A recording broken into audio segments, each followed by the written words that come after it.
சுற்றி உள்ள ராஜ்யங்கள் எப்படியாவது இவனை தோற்கடிக்கணும், எப்படியாவது இவனை உணலமாக்கணுன்றதுக்கு தேடி அலைகிறாங்க. ரொம்ப திட்டம் போட்டு ரொம்ப இது பண்ணுறாங்க.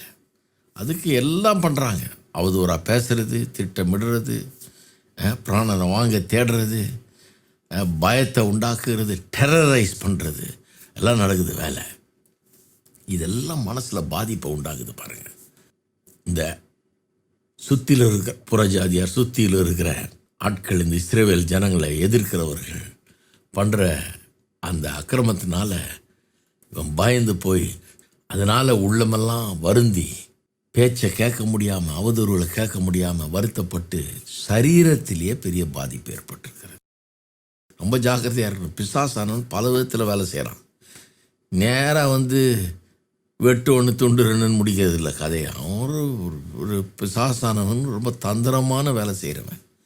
இப்படியெல்லாம் நம்முடைய உள்ளத்தில் பூந்து நம்மளுக்குள்ள பாதிப்பை ஏற்படுத்தி நம்ம அப்படியே கொஞ்சம் கொஞ்சமாக அணுவாக அழிக்கணும்னு பார்த்துட்டு தான் பண்ணுறான். அப்போ அவன் இந்த மாதிரிலாம் பண்ணுறான். இன்றைக்கும் இதெல்லாம் நடக்குது பாருங்கள். நமக்கு எதிராக வருகிற ஆயுதங்கள் ஒன்றும் வாய்க்காமல் போகணும்னு கற்று சொல்லியிருக்காரு இல்லையா? இதுதான் ஆயுதங்கள். இதைத்தான் வெப்பன் மாதிரி யூஸ் பண்ணுறான். அவதூறுகள் பேசுகிறது, திட்டமிடுறது, திகில் உண்டாக்குறது, பிராணனை வாங்க தேடுறது, இதெல்லாம் ஒரு இதாக உண்டாக்குறான் பாருங்கள். பிசாசானவன் அப்படி கொண்டாடுறான். நம்முடைய வாழ்க்கையில் கூட இந்த மாதிரி கொண்டாடுறான். இதெல்லாம் மேற்கொள்ள நாம் கற்றுக்கொள்வது அவசியம். தான் ஞாயிற்றுக்கிழமை நான் பேசினேன் இல்லையா? தேவான்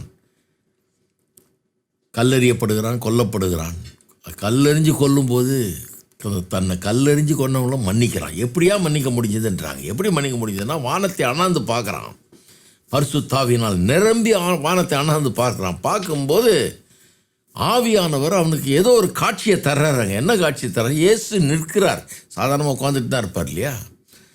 உயிர்த்தெழுந்த கிறிஸ்துவை பற்றி பேசும்போது வேதம் உட்கார்ந்துருக்கிறார். வலது பாரசத்தில், பிதாவின் வலது பாரசத்தில் உட்கார்ந்துருக்கிறதா தான் சொல்லுது.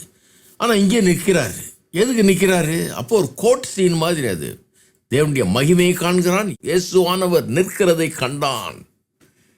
அப்போ கோட் சீன் மாதிரி நியாயாதிபதியாகிய தேவனாக உட்கார்ந்துருக்கிறாரு. வழக்கறிஞராகிய இயேசு நிற்கிறாரு. வேதம் சொல்லுகிறது, we have an advocate with the fatherன்னு சொல்லுது 1 யோவான்ல.